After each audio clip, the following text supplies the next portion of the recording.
cycle, which did not increase activity in the ocean, but was managed in a certain way. Whereabouts are we looking at, or where is that on the framework of developing a policy for safe removal, safe return into non-recoverable format, so it cannot be used for nefarious means, but would also propagate and support the terrestrial use of nuclear material for that safe, climate-saving future energy. How do I answer that? Can you rephrase your question in terms of the problem with the energy that you just mentioned? So the London Protocol manages how radioactive material is placed into the ocean, but the ocean is also one of the greatest and possibly the least damaging way of getting uranium and thorium for the purpose of nuclear energy. It can be harvested out of the water, but it should also be returned into that location so that it goes through the ocean and then goes back through the ocean floor into basically non-recoverable unless you're actually trying to harvest it. Is there a place at the moment where a policy exists where we're starting to plan for that? Who should be managing that? Is that something that should be put into beyond IAEA? Is that something that's a national control? Because at the moment we're releasing all kinds of waste into the ocean from, say, Brisbane, straight out through Moreton Bay, straight out into the ocean, which the second that you go outside of Moreton Bay, you're not allowed to drop into the ocean in 100 grams of that would then potentially breach a maritime protocol. In terms of policy enabling environments for the Pacific, then you've obviously, I don't know what you would do it at the national level, but I probably would start the dialogue through with the communities, SPC, as the overarching body that coordinates the heads of government forums to discuss policy environments. So I'm just, if I'm hearing you right, I don't know the technical terms, it's outside my area of discipline, but SPC is quite fundamentally important across the Pacific if you're trying to get policy reform situations. They do coordinate the heads of government forums that meet every 2 years. They do have an overarching responsibility as, I suppose, the quasi-CSIROs of the Pacific, which was their charter when they started. They have drifted from that quite significantly. So, but that doesn't really answer the question. No, it's certainly going to come to head in the next 5 years with AUKUS and other things kicking around in that space. Thank you, Pedro. Thank you, Stephen. On this, we're going to move on to our next speaker. So, Professor Bernard Daniel is from the University of Queensland, and today he's going to take the time to let us discover some solutions in terms of discoveries and biotechnologies which can be used to help to save our Earth. Thank you. Okay, this talk is going to be a bit different than the other two. Actually, very different. Well, it's a different panel. So it's a different panel, so it's a different section. We're looking at solutions. Okay. We're looking at the governance aspect. We're moving to solutions. Solutions. Okay, so actually, this talk is definitely tainted by interactions with the French government over the last few months, particularly high-level visits from Director of Biology at CNRS and the recent activities by the French embassy. In fact, just returned from CRIO in Montreal, which is the CNRS French University Marine Lab, and so this talk is a little bit different. Okay, so the thing about I'm a biologist, so this talk's biology, and the Indo-Pacific is the most biodiverse place on the planet, and when I spoke about biology, I'm talking about new biology, century of biology. It's the marriage of a nexus between information science, molecular science, physics, and how we can use this biodiversity to improve the human condition. And I'm not going to really think about it in terms of who owns this biodiversity, but the fact that it's there. And a good way to maybe focus the mind's eye on this problem is to look at what we would often consider what we see in the Indo-Pacific, and that's coral reefs. And this happens to be an area that I'm very familiar with. I've spent about 40 years in this little space. And you can see Heron Island on the horizon. It's about 10 kilometers down the reef from Heron Island. And you can see this is a non-eventful piece of reef. In fact, you might say it's quite dead. It's coral rubble. There's no fish, there's no iconoorganisms, there's a few pieces of coral. But when I see the space, I see a world of potential. There are 1,000 animals living in that coral rubble, 1,000 animal species. And there's 10 to 100 times as many microbes, each with their own biology, each with their own chemistry, each with their own ecology, each with their own evolutionary history, which goes back billions of years. So they're all scratching out a living, and we can learn from them things that will basically far exceed anything we can do in synthesis chemistry or engineering. And so what I'm going to do today is actually give you a couple of blue sky examples and a couple of sort of real-time examples of how this might work. Just by way of background, I'm a marine biologist, but I'm trained as a genomicist, molecular scientist, so that's my sort of thing. And this is also in the context of the CNRS collaboration in terms of we're trying to create a West Pacific marine biological node, which includes Taiwan, China, Japan, Australia, and France. So I'll start with this creature. This is a sea sponge, right? So this is one of the most simple multicellular animals. It doesn't have a brain. It doesn't have nerve cells. It doesn't have muscles. It doesn't have a gut. Basically, it scratches out a living by beating a bunch of cilia on the cellular level. It creates currents that bring water into the sponge, and it filters out everything that's in that water and uses it as food. So these guys are really important ecosystem engineers in their own right. In fact, coral reefs wouldn't exist without sponges, because sponges purify seawater. Their filtering capacity is impressive. It far outstrips anything that we can do, because they filter to the 0.1 micron level 24/7 without ever having to change the filters. We can't do that, okay? The other thing is that they've been the target for many decades for people interested in natural products.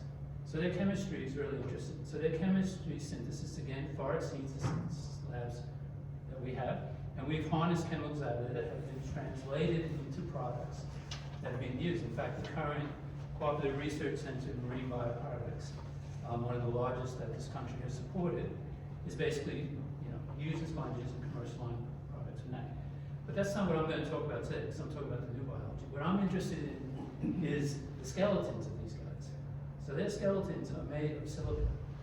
And that silica, based on physicists from MIT, is stronger and purer than any fiber optic that we can produce. Okay? So that's the thing that we want to understand how to do.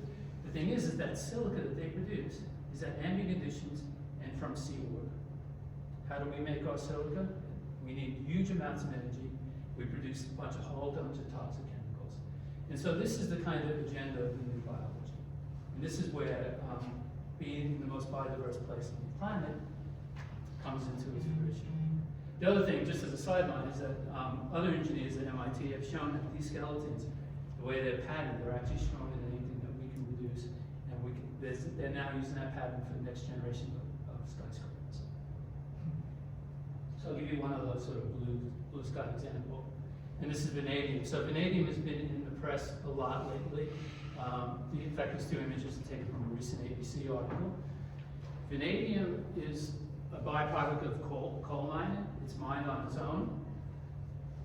It's also the main component of a vanadium redox flow batteries. Okay, so these are batteries that are about 3 times as efficient as lithium, but they're large. And they're infinite because of the oxidative states of vanadium. It goes through a bunch of oxidative states that these batteries don't need to ever be recharged. They just continue forever.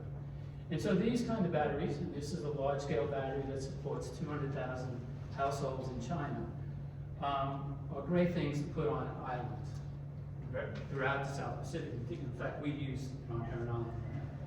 What's really interesting about vanadium is that it's a dirty mining product, but It actually has an infinite source in the ocean. And so, I should just say that this is the person who discovered this. She's a great Australian. Has anyone ever heard of her before? Yeah, she should be up there with like Hill's Horse. I mean, great invention. And what's really interesting, if you look in the biology around the reef, you find animals that can do something really similar to these batteries, and that they can accumulate vanadium at incredible concentrations. So these sea squirts actually can bioaccumulate vanadium at 10 million times ambient conditions. And basically there's enough vanadium in the sea that we would never run out of, because it's just a continued runoff problem. So this is another place where this new biology is targeted, and how do you actually create this?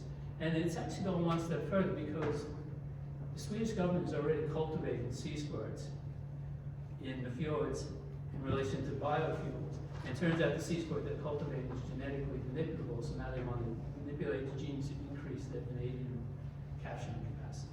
But the reality is that both these systems would actually be probably promoted in some sort of vat system with yeast or bacteria.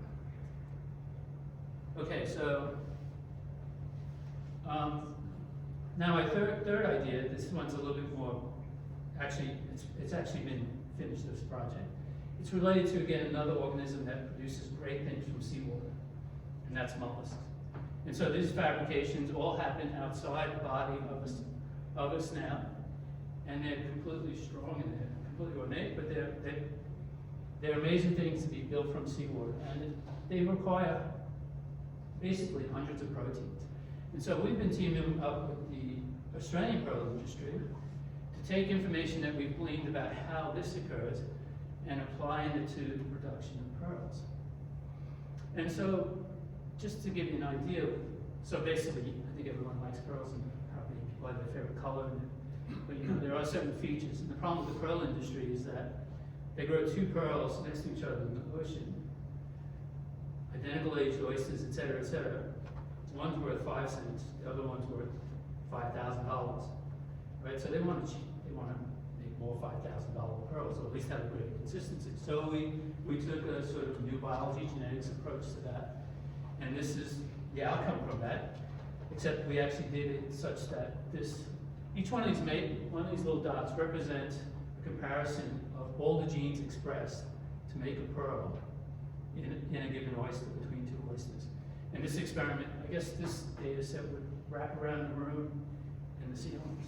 And from that, we were able to give these guys 80% predictability on accuracy of producing pearls, and increase their production of high-quality pearls by 10-fold. And the nice thing about it was we don't even need any genetics anymore. We were able to take that and actually say, okay, this oyster looks like it's doing it based on its genetics. So these guys don't even need us anymore. They just actually go on the farm, they look at their oysters, and they still maintain this level of productivity. So this is a nice thing between, I mean, pearls are a big thing throughout the South Pacific and a point of interest. And I guess the last thing I wanted to talk about is kind of the opposite side, and that is a threat that's, you know, common throughout the South Pacific. In fact, there were just new outbreaks all around French Polynesia as we speak, and there was a lot of activity at Creole around that. And this is a difficult problem, and I think Russell and Ian will know about it for sure, about what the issues are. And the big issues are, in fact, you know, these things outbreak at enough frequency to cause concern in terms of reef health. And there's been a number of approaches to try and control them, and I guess this is probably the one that we as a country spend the most money on, and that's control them in a sort of localized fashion, in a targeted way on particular reefs using divers.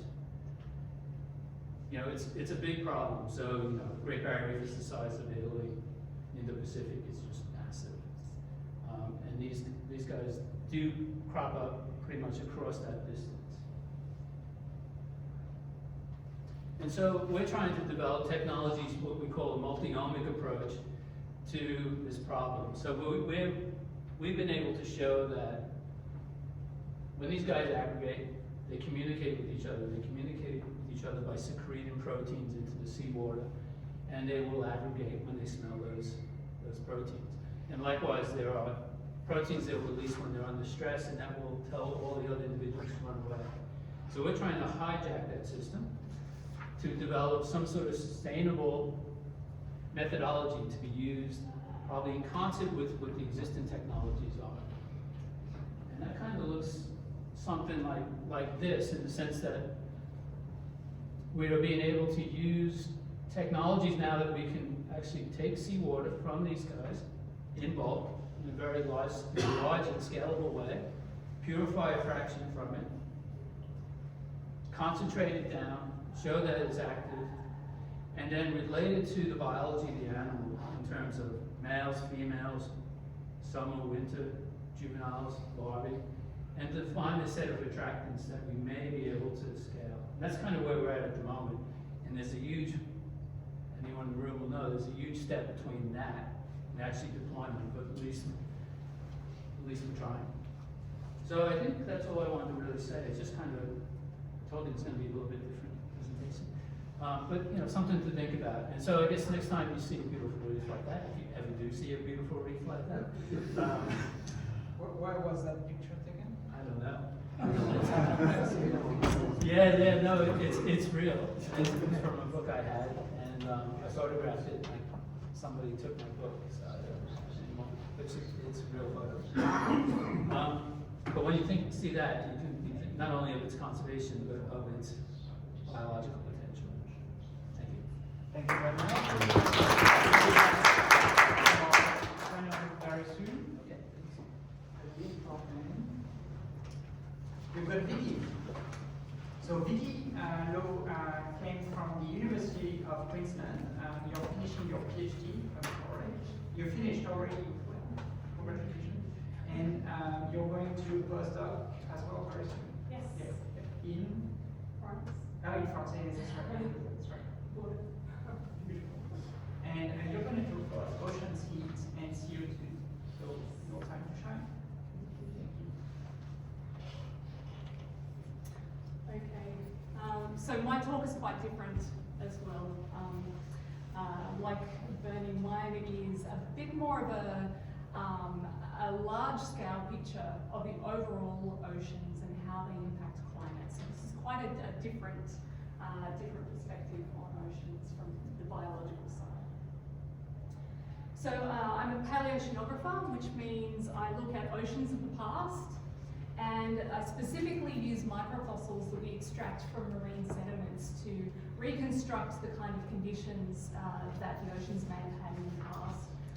Specifically, what I'm looking for is the ocean's structure and what changes may have occurred in that structure and how that would have impacted the exchange of carbon dioxide between the oceans and the atmosphere over a glacial cycle.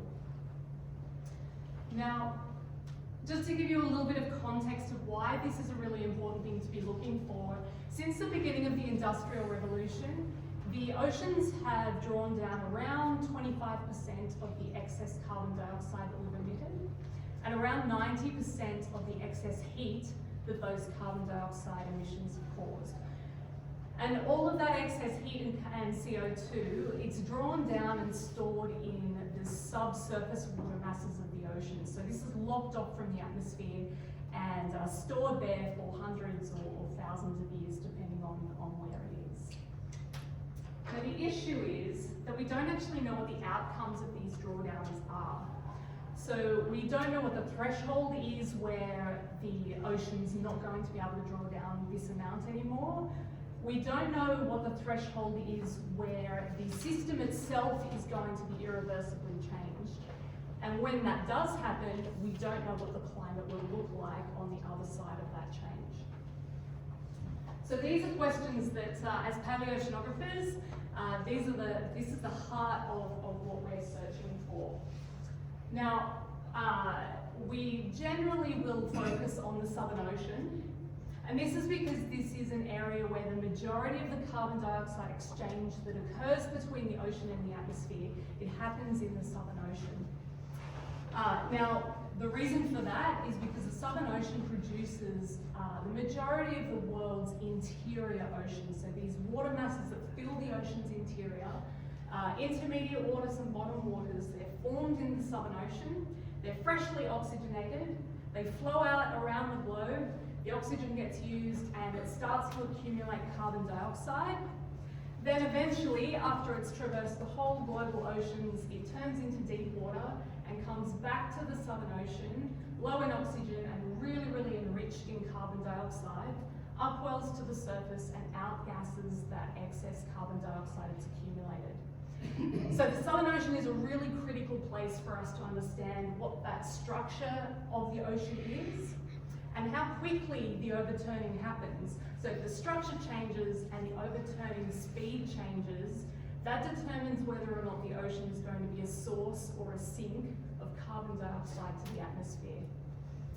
Now, one of the big issues here is that the Southern Ocean has a really unique ocean chemistry, and a lot of the proxies that we use in other parts of the globe, they tend to fail in the Southern Ocean. So reconstructing what the past oceans looked like, what that structure was like, is really difficult in the Southern Ocean. So I've spent the last 3.5 years chasing some proxies to see if we can actually reconstruct that. And these guys, radiolarians, these are a prime candidate for looking for a proxy to reconstruct. These are single-celled organisms and they produce these beautiful, really ornate, siliceous or glass skeletons that are quite robust. And where other proxies fail or other microorganisms dissolve in the Southern Ocean, these guys seem to preserve incredibly well. So they're a really good candidate for proxies for past oceans. So I used them to develop 2 new proxies to understand ocean structure in the Southern Ocean. So I looked at the water mass, so the Southern Ocean Water Mass Index, and also sea ice cover in the Southern Ocean, so the Southern Ocean Sea Ice Index. Now I focus specifically on the Southwest Pacific because this is a region where we know there's a lot of exchange of carbon dioxide between the atmosphere and the oceans. And it's also a region where there's a lot of new water masses formed that go and fill that ocean interior around the globe. Now, when I used the Southern Ocean Water Mass Index in the Southwest Pacific, essentially what we want to do is understand those 3 subsurface layers of the ocean, intermediate, deep, and bottom, and understand how that's changing through time. So the period of time I looked at was 160,000 years, and that covers our last 2 deglacials. So moving from the last glacial maximum into the current interglacial that we're in, about 20,000 years ago, and the one before that happened around 130,000 years ago. Now the really interesting thing that we found was that the 2 deglacials occurred, the ocean structure was very, very different between these 2. So here, 130,000 years ago, the penultimate glacial maximum, we had a massive increase in that intermediate water. Now remember, intermediate water is brand new. It's newly formed in the Southern Ocean. It's about to flow out and begin its accumulation of carbon dioxide. The last glacial maximum, we actually had a massive increase in deep water in the Pacific, a huge increase. Now, deep water is old, it's carbon dioxide enriched, and it's about to make its way down and upwell and outgas that carbon dioxide into the Southern Ocean. So we've got 2 incredibly different situations where we've moved from a glacial to an interglacial 130 and 20,000 years ago. Now we haven't gotten to the point where we've completely interpreted this yet, but it's very interesting that the move out of the warm period was preceded by this huge water mass that's drawing down carbon dioxide, and we moved quite quickly out of that and into another glacial. This one that we're currently in has been preceded by a water mass that's hugely rich in carbon dioxide, and it's upwelling and outgassing that carbon dioxide. So we certainly know that the last two deglacials were very, very different, which means in order to understand what's going on now, to get a good baseline, that means that I'm now on the hunt for an analog deglacial.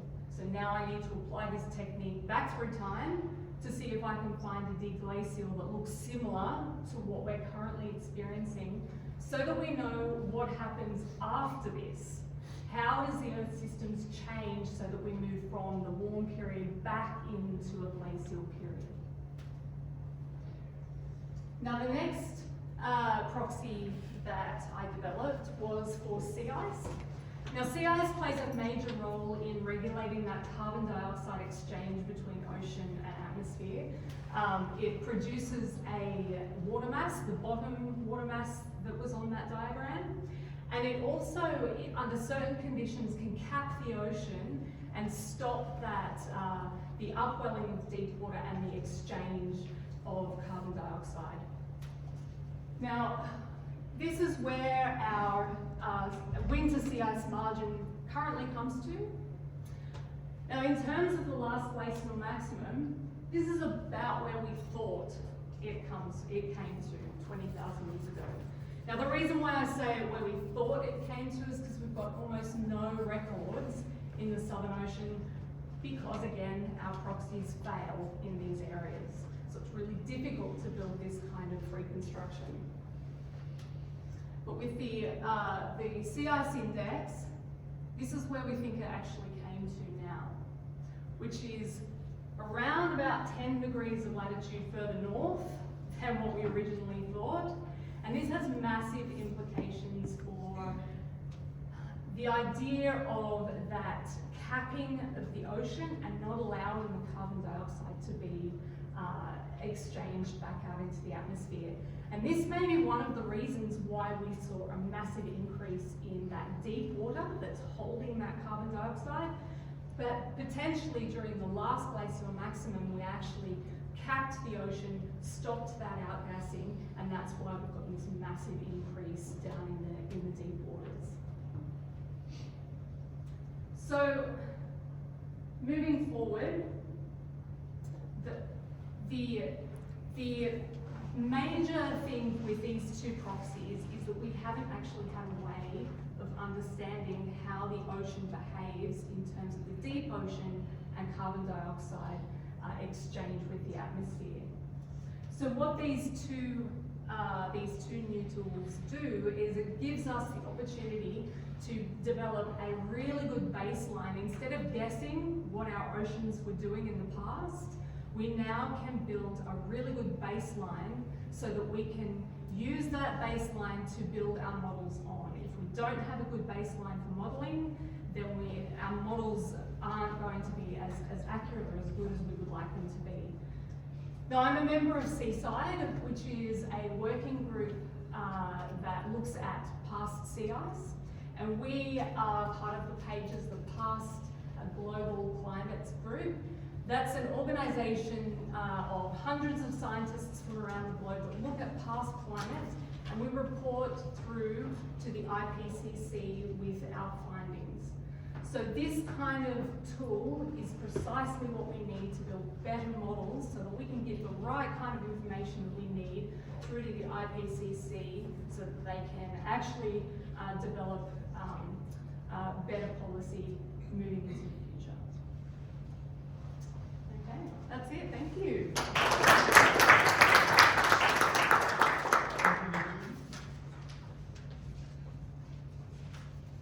This for you.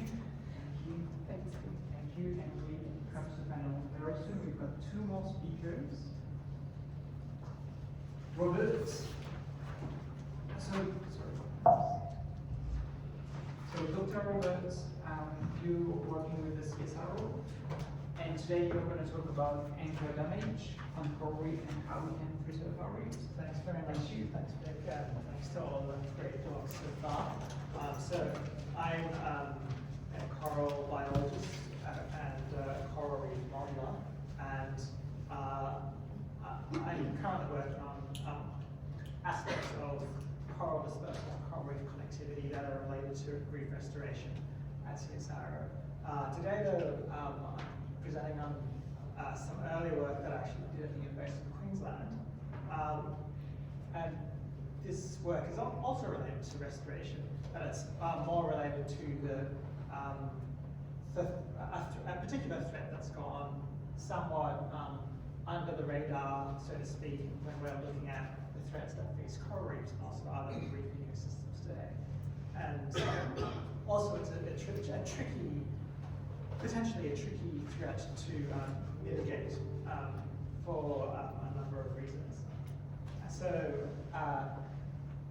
I'm talking today about warm water coral reefs, which of course they're very abundant in the Indo-Pacific, but also in other locations as well. So Caribbean and the Western Atlantic is also a hotspot of coral reefs, and this problem of anchor damage is equally a problem there as it is in the Indo-Pacific. So many of you, I'm sure, have used boats either in your professional life or working on boats in your spare time. And anchoring is a key aspect of boat use. It's a aspect of boat safety. We usually need to anchor, or at least have the ability to anchor for staying, holding fast in a particular destination that we've got to when we're on vessels. And this is on small recreational vessels. These are the kind of anchors that get used. So there's a reef pick up the top, and then there's the downforth anchor down the bottom.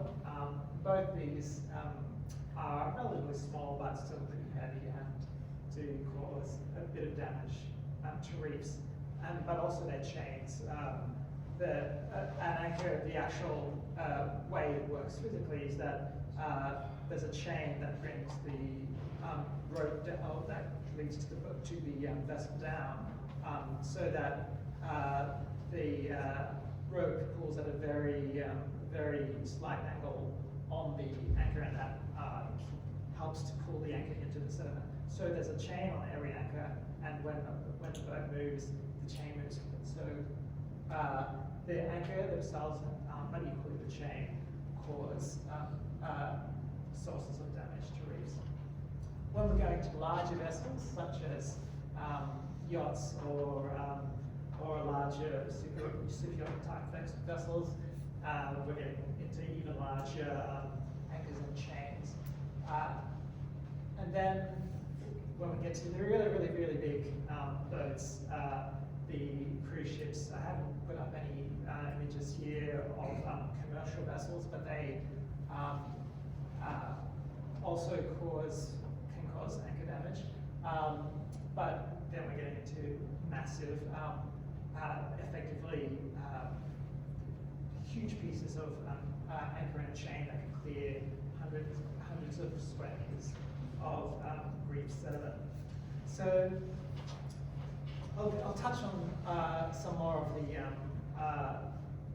social and political aspects of these in a little while, but just to some science now. So on the Great Barrier Reef, we're or at least in Eastern Australia, the Great Barrier Reef, it's in a slightly better position regarding anchor damage, because most ships that are above 30 meters and have to stay in designated shipping channels, which means that most of the time they're well away from reefs, and there's very little risk from the large commercial vessels or vessels that are above 30 meters.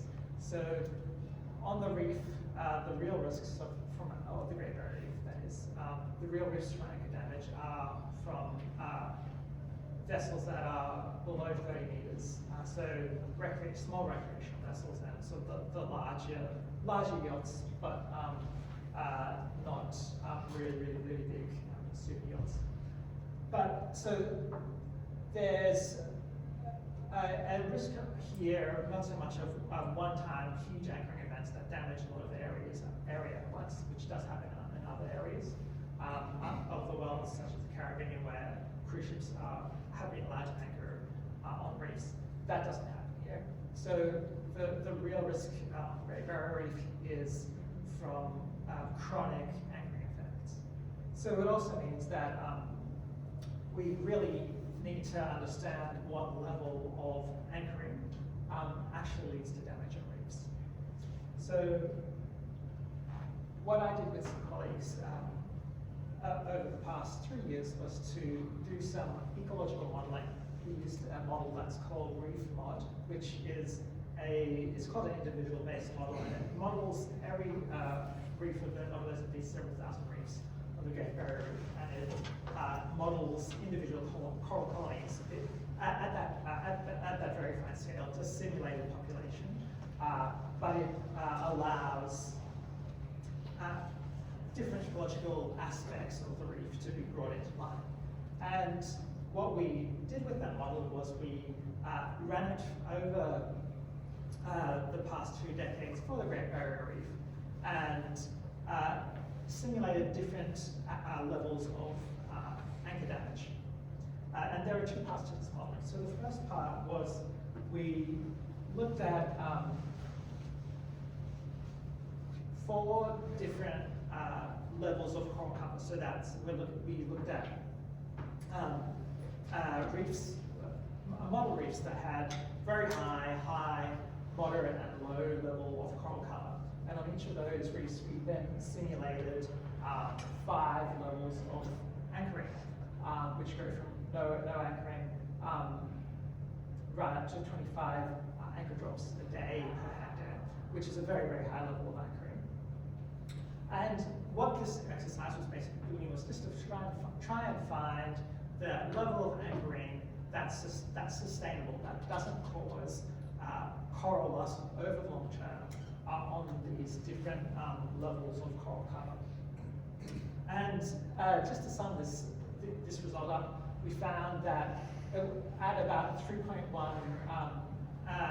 just the first level of anchoring, 3.1 anchor drops a day, that was in most cases the sustainable level, and anything greater than that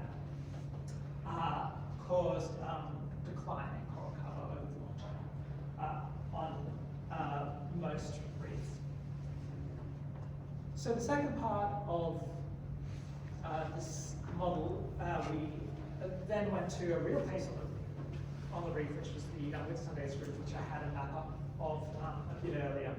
So in the Whitsundays, there's a couple of islands at the top where the rates of anchoring have actually been studied, and we took those exact rates of anchoring that had been measured in the field, and then we put them into this ecosystem model, and other aspects of that ecosystem model were specified for the Whitsundays as well.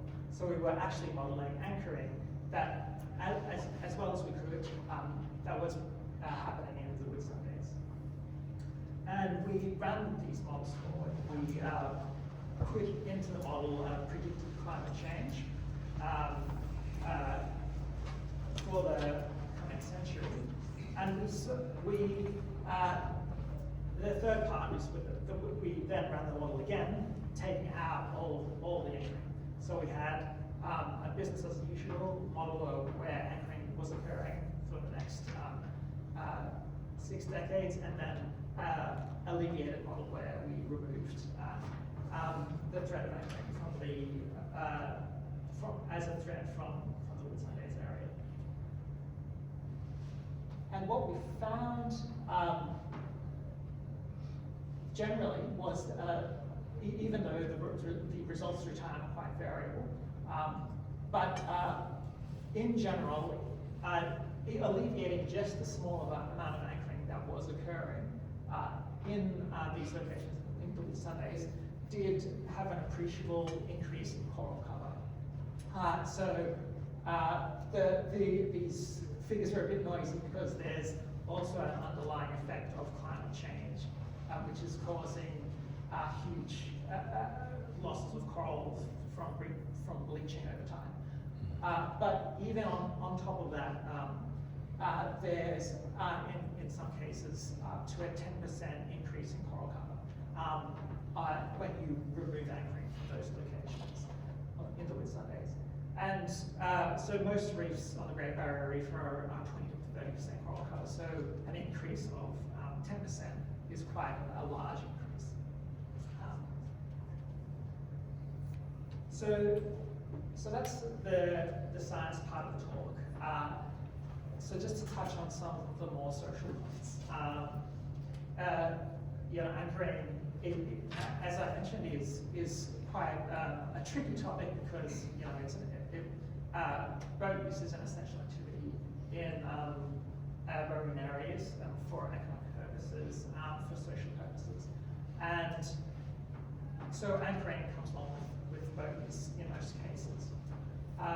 So alleviating anchoring is quite a tricky conservation problem. It is one where we probably need to understand the problem a lot better than we do currently, which includes understanding exactly what levels of damage are being caused in different parts of the world. This is one way that we've done it in the Southern Great Barrier Reef, and there are other ways that it can be done in terms of surveys surveys of boat use, surveys of actual underwater surveys to quantify damage, or building models like this for other parts of the world. So we really need to understand the issue a lot better, but we also need to understand exactly how can we, what avenues are there to reduce anchoring. In many cases, it may not be possible to remove or reduce anchoring without having a significant detrimental impact on the lives of people who use a particular marine area. So it's a great example of a problem that where governments or at least political science could make a difference in terms of finding a solution, a local solutions that work where those solutions might exist. So I'll leave it there and maybe talk about these ideas a bit more later. Thank you, Robert. We are moving very quickly to our last speaker. So Colin Scobie is directly coming from the AFRAN Maritime Bay, which is 1 hour away from what I've discovered today. And Colin is going to talk about oyster reefs and conservation and Rotary. Thank you. Thanks, Pete. Can you talk in? Yeah. So, ESRAG, which is the cemetery of focus of Rotary, our Rotary group has decided to take on the idea of oyster reef restoration and collaboration with Ozfish and TNC and others. So in Moreton Bay, for example, we know that oysters are functionally extinct. And I'll go on and explain those things. But acknowledgement of the country is really important. So we're talking about governance here today. So some of the things that have gone on in the history of the oysters is that they, at colonial times, oysters were used from Moreton Bay, for example, and were put into cement to build the CBD of Brisbane. So that went on, and the other part is that when the colonials arrived, oysters were a source of protein, and there were plenty of them around the bay. There's lots of documents about that. So there's so now, of course, the oysters are being destroyed and the reefs are being taken out because of the oysters, the shell is used as lime, and so now there's no oyster shell to put the oysters back onto.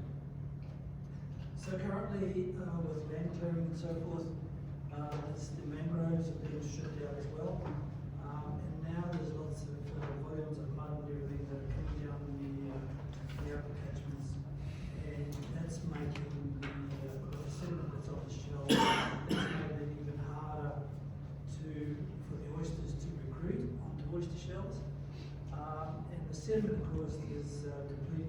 oxygen, and it's causing algal blooms, as we see in the sediments as well. And so, with the games just around the corner, there's a bit of a mission to do something about making the bay a bit more habitable. So here's, for example, there's a plume that's coming out of the Brisbane River, and you can see it going north straight up around Scarborough and further north. There's a close-up of the plume as well that comes out of the Brisbane River. The Brisbane River, the Port of Brisbane are actually putting money upstream to stop the plume, the mud coming down, so they can reduce the amount of money they spend on dredging.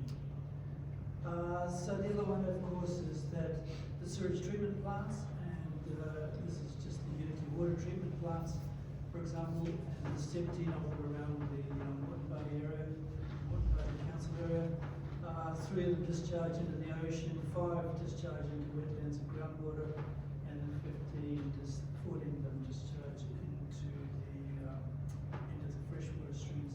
And this is just some of the documentation that's really available on Unity Water that tells you the biohazards and so forth, and there's fecal chloroform, phosphorus, and bionitrogen demands that are actually put out into the waterways as well. And this is at Hayes Inlet, this is up at Barumba Downs, and there's a sewage treatment plant. And we take a closer look up of this plume that's coming out of the sewage treatment plant. We can see as the tide is rising and it's coming in, we can see the water line coming in there. So what was once threatened, we had lots of fish and things in the waterways, has slowly been incrementally being declined. So we need to get these oysters back in a way that helps us improve the filtration, increase the shoreline protection, so we don't have rock retention holes that are all over the place. Feed up the, support the migrating shorebirds, and increase the biodiversity of the area. So the Moreton Bay Marine Park was established in 1993 and signed up as a conservation park. So in other words, don't touch it, just leave it like it is. But without the oysters in the bay will continue to decline, right? So it's just set up as a conservation park. So we need to put some restoration back into the bay to get the back to where we were. It's normal. It's normal. It just happens from time to time. So just keep going. Get it tucked out.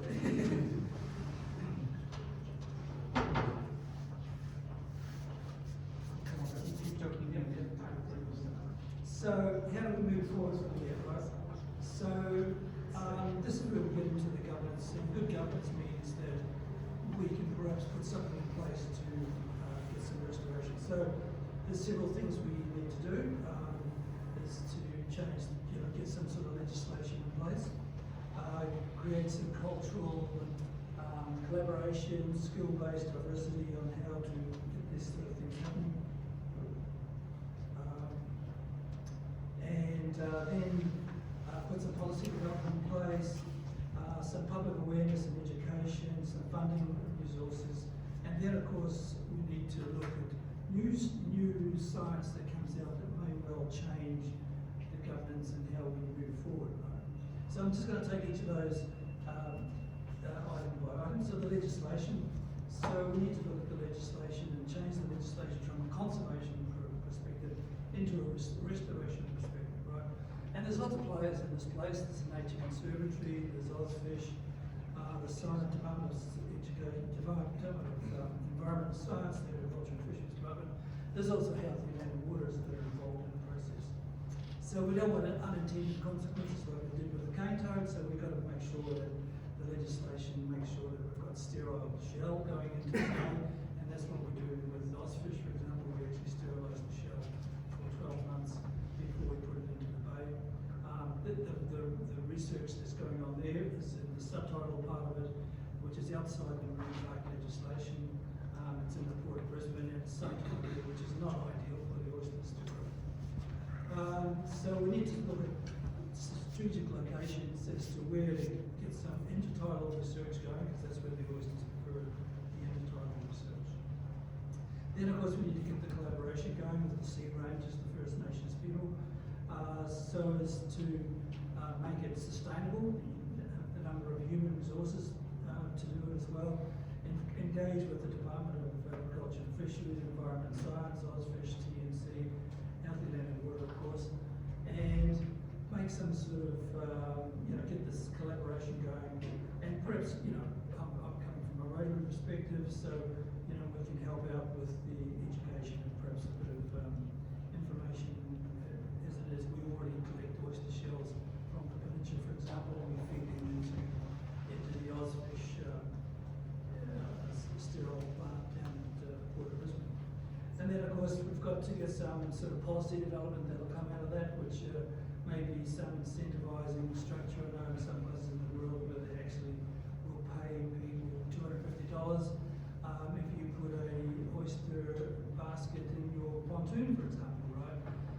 $250 off the rate. So there's these sort of incentive things to make people more aware of nature relatedness, so they understand the importance of oysters and the filtration process that they do in the bay. There's the public and private sector. The universities, of course, are involved in the process as well. So then, of course, after we get the policy and things, we then just got to start measuring the oysters and if it's effective in these particular spots, or as to where it is. Monitoring, of course, and then the enforcement to make sure that only those particular shells that are used in the right spot are put in place. There's the role for the federal government and the Environmental Protection and Biodiversity Conservation Act. Incentivising, as I've just mentioned, to rebate for oyster garden growers and those sort of things, and perhaps the universities doing research with KPIs. Public awareness, of course, as I mentioned before, the nature relatedness, making people care about the marine environment, the local things in the backyard. Of course, people don't want to see a big reef on outside the front of their place, so there's that sort of approach, not my backyard. How long is this goal going to be? Is it a 5-year goal, 10-year goal, 50-year goal? So that it's currently linked into the political cycles, which is not an ideal situation, so funding may be a bit of an issue. And of course, there's also the terrestrial and marine environment restoration, so they both go hand in hand because they're a complete system. As I said, the funding and the resources have got to go into this as well. Where does the money come from? Because we know that playing in the marine environment, the cost is 2 or 3 times more expensive than it is in the terrestrial environment. In the allocation of which project is taken up, and all that sort of cycle, all those sort of things happen as well. And of course, the oysters only spawn once a year, so it's a multi-year process. And then, of course, we've got to be the legislation's got to be reactive to new science that comes into place. As I mentioned, the sugarcane toad, we don't be in those situations. We use oyster shells, the sterile oyster shells from different restaurants and things around the place, and they're sterilised and put into play into the place of the Port of Brisbane at the moment. But then, of course, to make any effective change, we've got to do it on a huge scale. So if we just keep on doing these small scales, that's okay to get a bit of feedback. We're going to do it on a much larger scale to get the oysters back and get the bay cleaned up a bit more. So there's the United Nations Sustainable Development Goals that I've gone through in this report. How does that relate to peace? Of course, peace it's a food source that oysters do, like in the Indo-Pacific. Reduces the migration of the Indo-Pacific, so people particularly from sea rise, from coastal erosion. Increases the coastal diversity for the habitat and the communities people living, and enhances the water clarity for fish and so forth. Thanks, guys. That's the package for the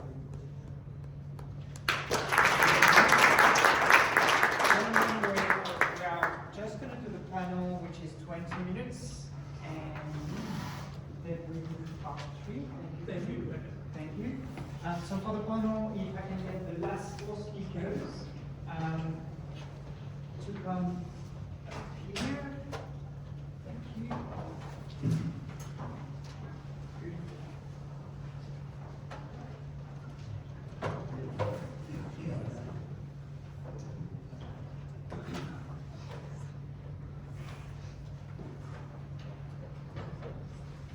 So for the second panel on sustainable solutions, we are going to start with the same question in terms of what is individually your call to action, in terms of how can we get started in terms of implementing new innovative solutions to help support our United Nations Sustainable Development Goals in relation to our oceans.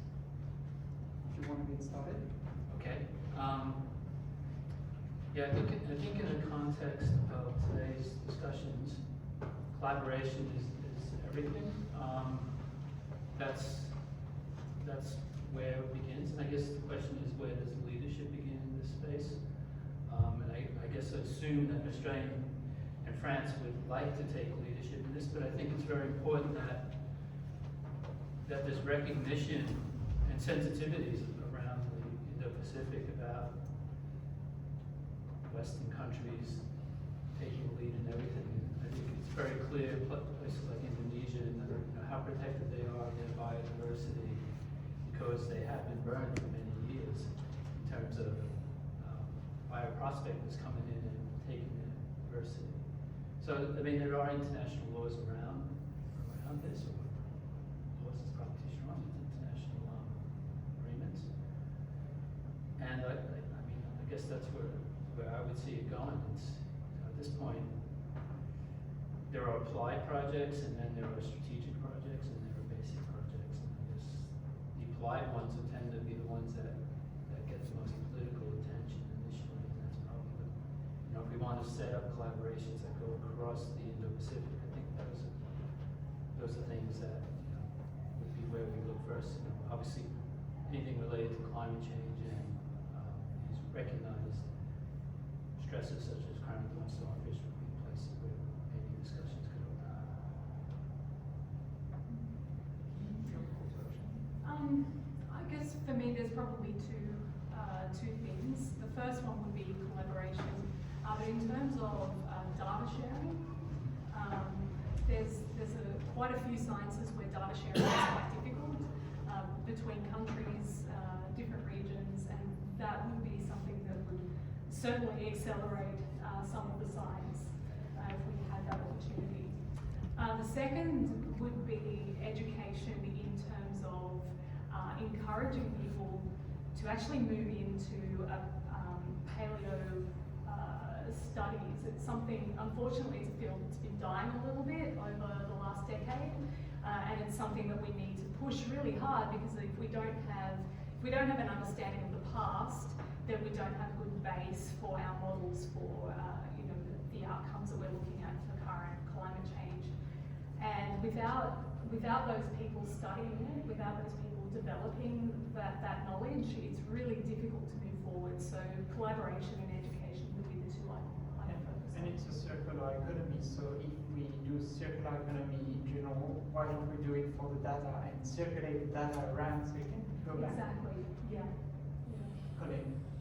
Yeah, I think in this particular project, it's the political will that has to get off the ground. And with those 3-year, 4-year political cycles, you need a champion to sort of push that along. So it's the political will that's got to happen to drive that change, which is, in my case, the legislation change and those sort of things. So, but there's it's a big complex picture. It's got to be achieved. You mentioned peace, for example, and all the work that the Rotary International is doing in terms of peace and supporting scholars to study peace, and the Rotary has set up the United Nations, or what participated into the setup of the United Nations at the early beginning. So there are a lot of things which can be done. Yeah, that's right. Yeah, I mean, I was just thinking of the local thing, but yeah, broader, there's a lot of big piece. There's a area of issues that we need to address. So without having a really good think, I don't have a good strategic answer to that, but just in my own field, I guess there's which is coral reef restoration, which is increasingly a growing field. So we need, I guess, more holistically considered scientific studies. I think that approach problems that from quite a high level view. So in restoration, there are quite a lot of social and political as well as scientific challenges in restoration, particularly of marine environments. I'm sure the same thing can be said about terrestrial restoration projects, but there are a couple of decades ahead of marine restoration projects.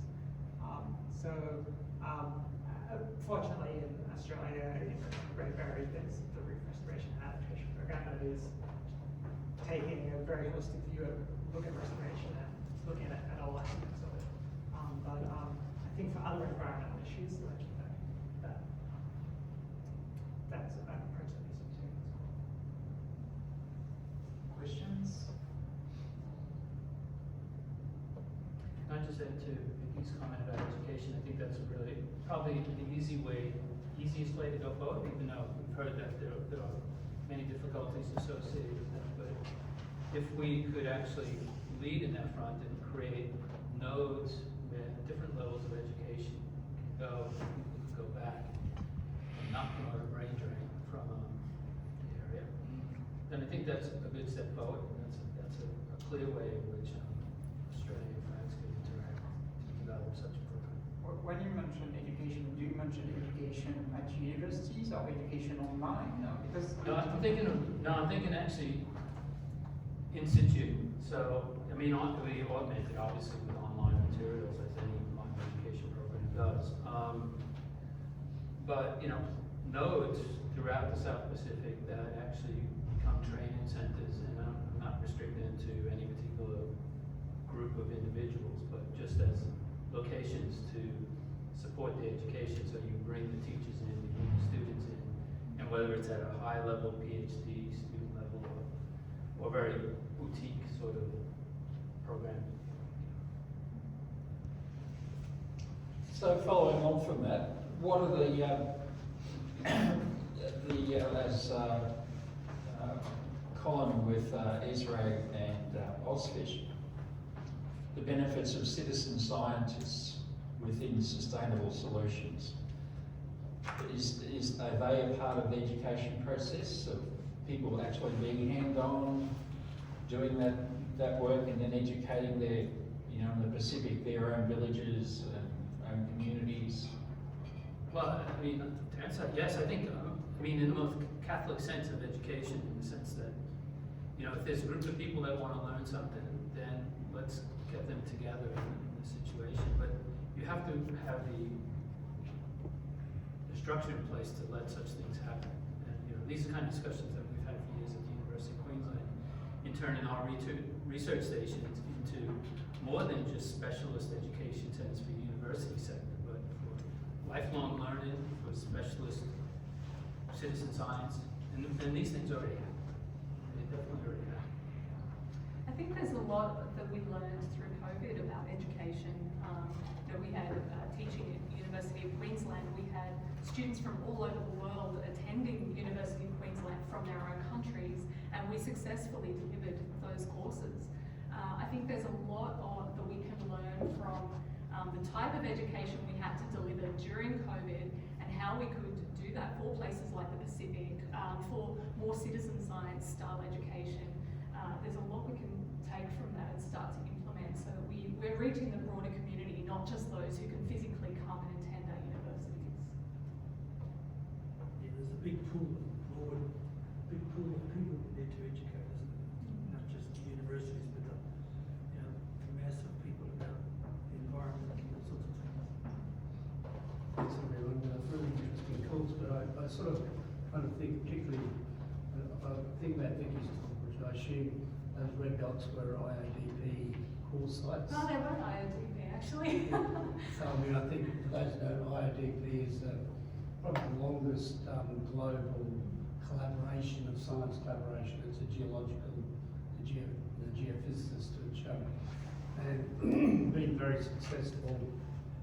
I think has very clear open access, competitive to get it, and quite good connections to how you might use the information, both in terms of enhanced knowledge, and so I think some of the physics, but also improved modelling as you will work in terms of then delivering to climate models. So, and I think, you know, when I think about that, it's a very mature program that's well funded and provides the capability to do that work. Open to everyone, although you could argue it's mainly the more developed countries can get access. So I've mentioned it to, you know, Colin and Robert stuff, and more Robert, your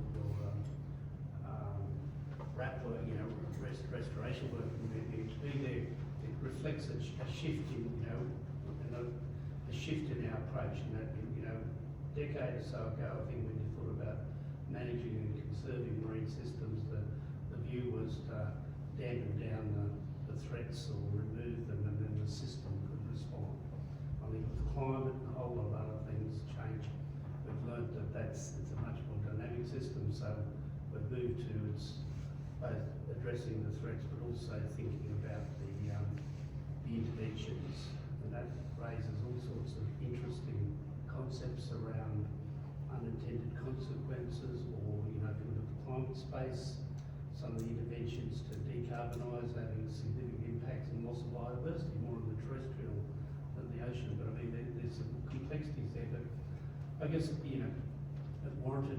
So my question to both of you, because it seemed to be, is that, you know, I think both the points you're making do need this holistic approach.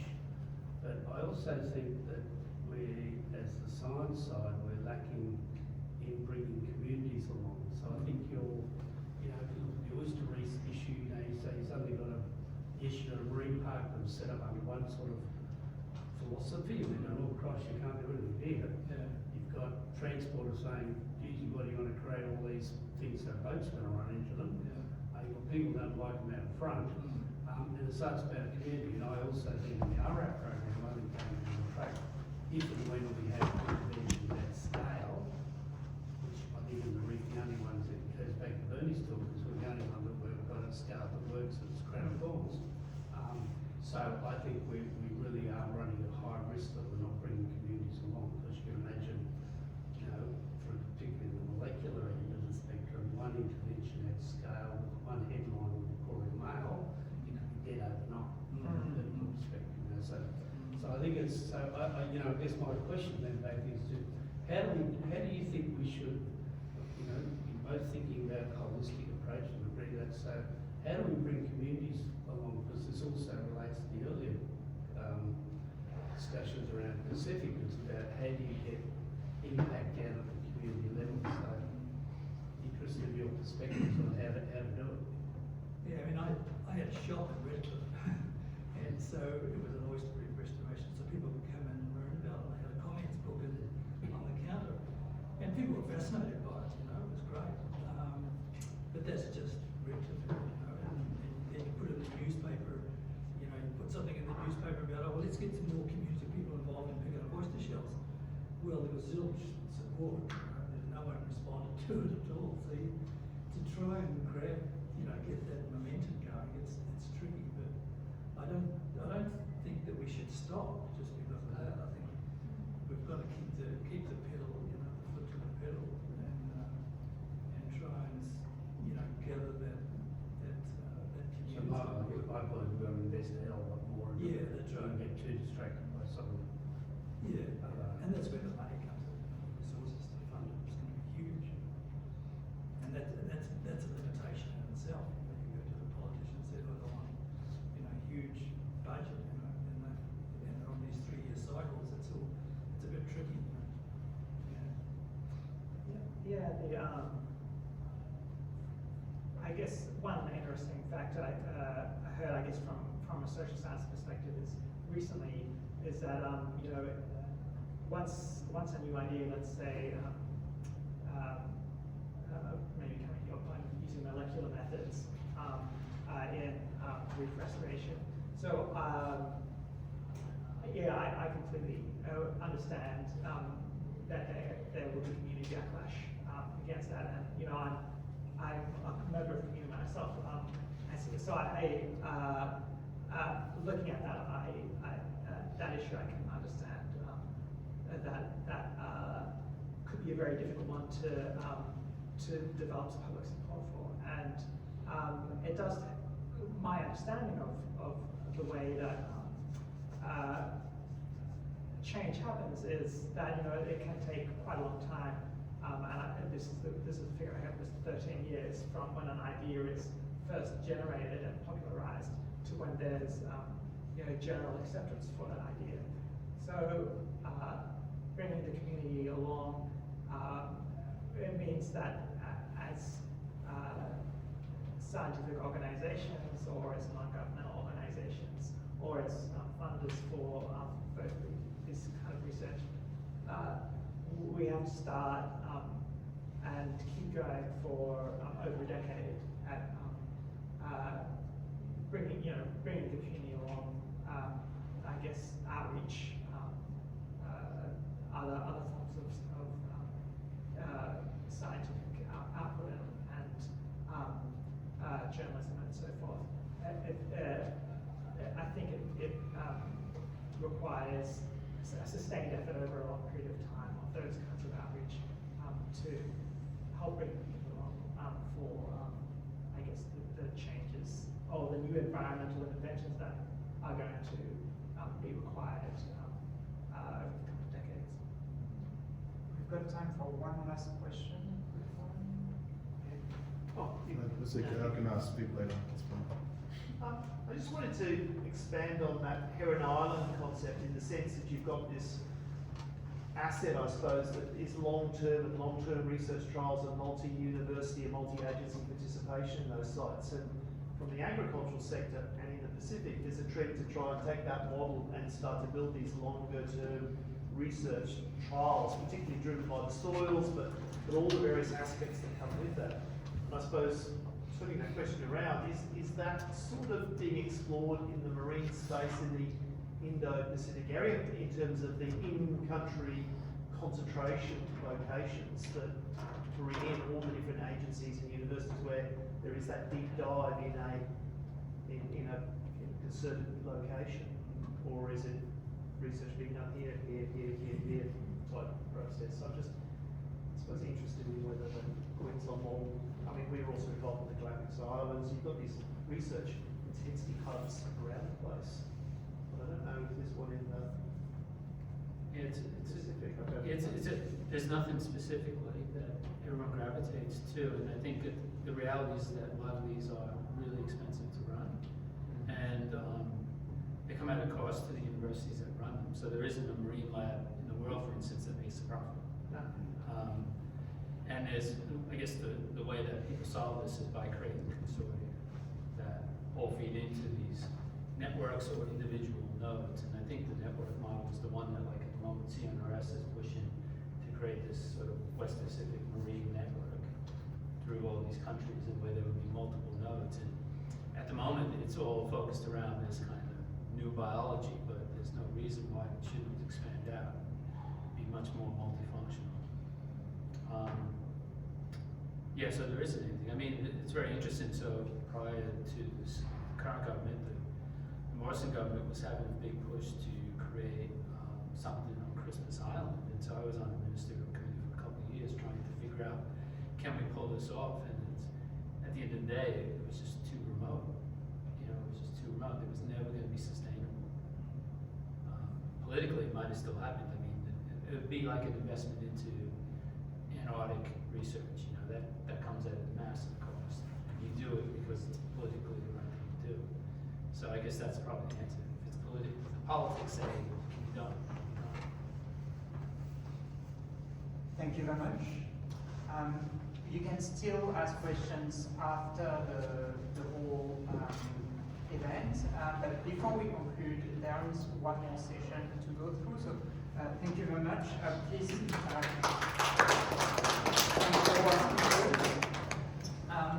So the last session is the fastest. So if you're thinking about running away or going for the food, I would probably encourage to hold on 5 minutes just to run the last session before we actually jump onto the food section. So what is important in a forum is to come up with ideas. We talked about education. We talked about the know-how from the traditional owners. My question to you is, how do you learn from the traditional owners and transmit that knowledge to education for us? How can you use everything we've discussed today to come up with a plan of action, maybe an idea that we could undertake as a group or that you could undertake by yourself?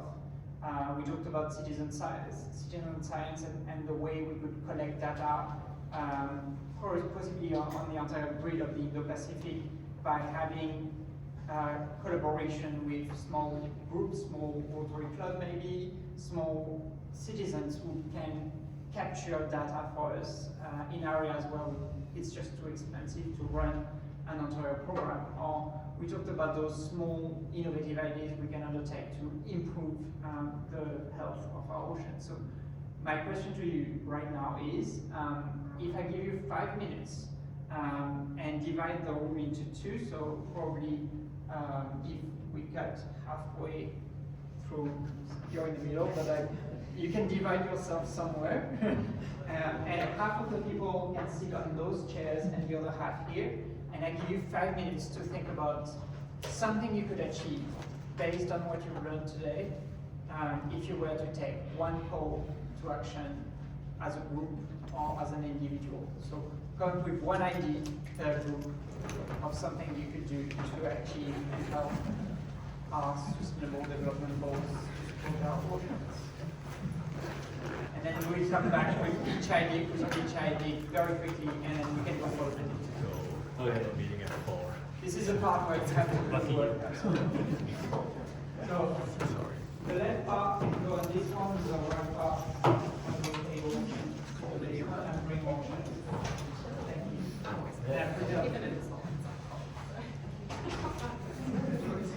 So where are we going? I thought we were saying. The right part can sit on the right part, and the left part sit on the left part. And bring more chairs. Kind of like that particular experience.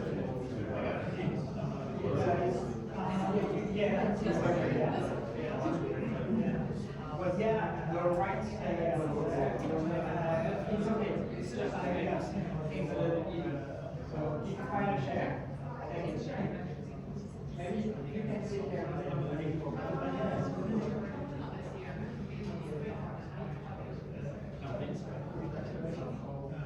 it's a tough part of the conversation and it's difficult to initiate it.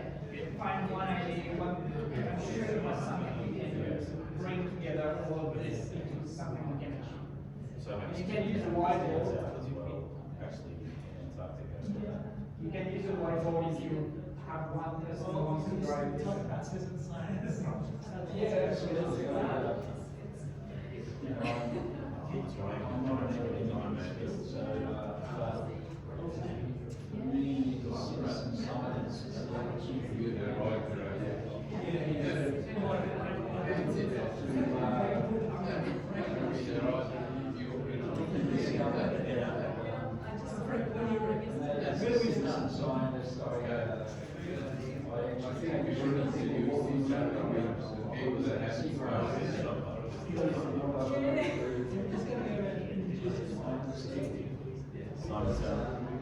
Small groups that the opportunity there to expand out that knowledge and not just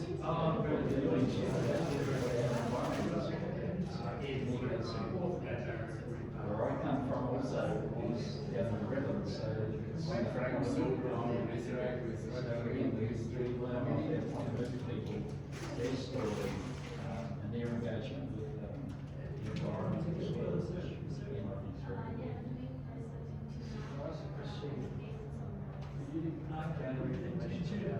mangroves or species, oysters or whatever, to then engage as a society and try to educate people. Yeah. Where do you go to electrifying? very